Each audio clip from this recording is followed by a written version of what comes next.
अस्सलाम वालेकुम मेरे दोस्तों, वेलकम टू माय चैनल डर का सफ़र विद मुइन। आज जो कहानी आपको सुनाने जा रहा हूँ उससे पहले अपने दिल को मजबूत कर लें।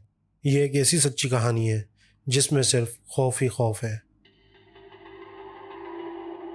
और हाँ, जब रात के अकेले लम्हात में ये कहानी सुनेंगे तो आपको लोड शेडिंग से भी वास्ता पड़ सकता है। मेरा दावा है कि आपको सर मुँह लपेट कर सोना पड़ेगा। अंधेरे में आंखें खोलकर न जाग सकेंगे और ना ही डर से सो सकेंगे। ये स्टोरी हमें हमारे एक भाई ने कराची से भेजी है। आइए ये कहानी सुनते हैं उन्हीं की ज़ुबानी। ये वाक़या कराची के इलाके डिफेंस फेज़ 2 का है। मैं अपनी बीवी और 4 साल के बेटे के साथ अपने अजीज़ दोस्त के घर दावत में गया था। मेरे दोस्त को नए घर में शिफ्ट हुए एक हफ़्ता ही गुजरा था। और भी दोस्तों की फैमिलीज़ थीं। बच्चे अपने खेल कूद में मसरूफ़ थे और हम बातों में। रात के कब 2 बज गए पता ही न लगा। मेरे दोस्त के घर के सामने एक वीरान सा ग्राउंड था। उस ग्राउंड के बाहर मैंने अपनी कार पार्क की हुई थी। आधी रात को वो ग्राउंड बहुत ज़्यादा खौफनाक लग रहा था। स्ट्रीट लाइट की हल्की सी जर्द रोशनी बार बार झपक रही थी। बहरहाल फैमिली गेट पर थी और मैं कार में बैठा अजीब सा खौफ महसूस कर रहा था कि सामने देखता हूँ तो एक काला आदमी गाड़ी के सामने से गुजरा और उसका कद बहुत लंबा था। चेहरा पहचान में नहीं आ रहा था। अचानक वो भागता हुआ कहीं गायब हो गया। थोड़ी देर के लिए मेरी हालत बुरी हो गई थी।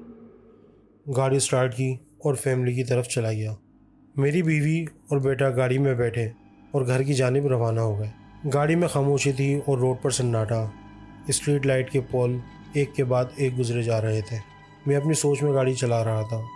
हम काला पुल की तरफ ही पहुंचे थे कि मेरे बेटे की आवाज़ें आना शुरू हो गईं, जैसे वो किसी से बात कर रहा हो। जबकि गाड़ी की पिछली सीट पर मेरे बेटे के अलावा कोई नहीं था और वो मुसलसल किसी से बातें कर रहा था। ड्राइव करते हुए मैंने अपने बेटे से कहा, हाँ भाई रज़ा, किससे बातें कर रहे हो? मेरे बेटे ने कहा, अपने दोस्त से। मैंने तफरीही अंदाज में हंसते हुए पूछा, कहाँ है आपका दोस्त? उसने कहा, यहीं मेरे साथ मेरे बराबर में बैठा है। बस उसका ये बोलना था कि मेरे और मेरी बीवी के रोंगटे खड़े हो गए। हम बहुत ज़्यादा खौफज़दा हो गए थे। सर से लेकर पाँव तक एक सनसनाटी हुई हवा गुजरी। क्या क्लच, क्या स्पीड!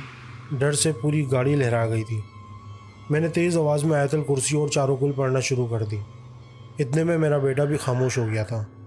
गोरा कब्रिस्तान तक पहुँचे थे कि डरते हुए मैंने अपने बेटे से पूछा कि आपका दोस्त आपके साथ है? बेटे ने जवाब दिया, नहीं बाबा, वो तो उतर गया था। फिर मैंने अपने बेटे से पूछा कि क्या बातें कर रहा था आपका दोस्त? बेटे ने कहा, वो मुझसे कह रहा था कि तुम मेरे अच्छे दोस्त हो, मैं तुमसे मिलने तुम्हारे घर आऊँगा। ये सुनना था कि हमारी सांसें रुक सी गईं। खैर, वक्त भी ज़्यादा हो गया था। थकन की वजह से घर जाकर सो गए। फिर वही रूटीन काम काज में मसरूफ़ हो गए और बात आई गई हो गई। कुछ ही दिन गुजरे थे कि वही हुआ जो हमारे वहमो गुमान में न था। वहाँ से आने के बाद मेरा बेटा देर देर तक अपने रूम में खेलने लगा था और पूरे घर में ऐसे खेलता कि जैसे कोई उसके साथ पकड़म पकड़ाई खेल रहा हो। सीढ़ियों के एक एक स्टेप पर जंप लगाता और फिर कहता, अब तुम्हारी बारी, अब तुम्हारी बारी। वो किसी से अकेले में बातें करने लगा था। मेरी बीवी ये सब नोट कर रही थी। फिर ये सब उसने मुझे बताया। एक दिन तो हद हो गई। मेरा बेटा खाना खा रहा था। उसने अपना खाना ख़त्म कर लिया। फिर बोला, मम्मा और खाना मिल सकता है? तो मेरी बीवी ने बोला कि बेटा आपका पेट नहीं भरा? तो कहने लगा, मेरा तो भर गया मम्मा, पर मेरे दोस्त को खाना है। मैंने अपने बेटे से पूछा, कौन दोस्त और कहाँ है वो? मेरा बेटा बोला कि यहीं है बाबा, मेरे साथ खाना खा रहा है। बाबा, इसने मुझसे प्रॉमिस किया था कि हमारे घर आएगा। देखें, ये आ गया। ये सुनना था कि हमारे पैरों के नीचे से ज़मीन निकल गई। मैं अगली सुबह हमारी गली के एक बुज़ुर्ग, जिनके पास बहुत इल्म था, अपने साथ घर ले आया। पर वो घर में दाखिल ही ना हुए थे कि अचानक उनको ज़रूरी काम से वापस जाना पड़ गया। पर इस बात का इल्म उस बच्चे को हो गया जो मेरे बेटे का दोस्त बना हुआ था कि हमने उसको यहाँ से निकालने के लिए बुज़ुर्ग को बुलाया है। अब क्या, उसकी दोस्ती अनदेखी दुश्मनी में बदल गई। अब उसने मेरे बेटे को परेशान करना और डराना शुरू कर दिया था کبھی برتن گرنے کی آوازیں آتی، کبھی بند ٹی وی آن ہو جاتا، جیسے وہ گھر سے جانا ہی نہ چاہتا ہو۔ ایک رات ہم اپنے روم میں سو رہے تھے، رضا کا بیڈ بھی ہمارے بیڈ کے ساتھ تھا۔ رضا کی زوردار چیخ سے ہماری آنکھ کھلی۔ میری بیوی نے جلدی سے روم کی لائٹ آن کی۔ رضا ٹی وی کی بند اسکرین کو دیکھ کر زور زور سے چلا رہا تھا اور بہت بری طرح کانپ رہا تھا۔ ہم نے رضا سے پوچھا کیا ہوا؟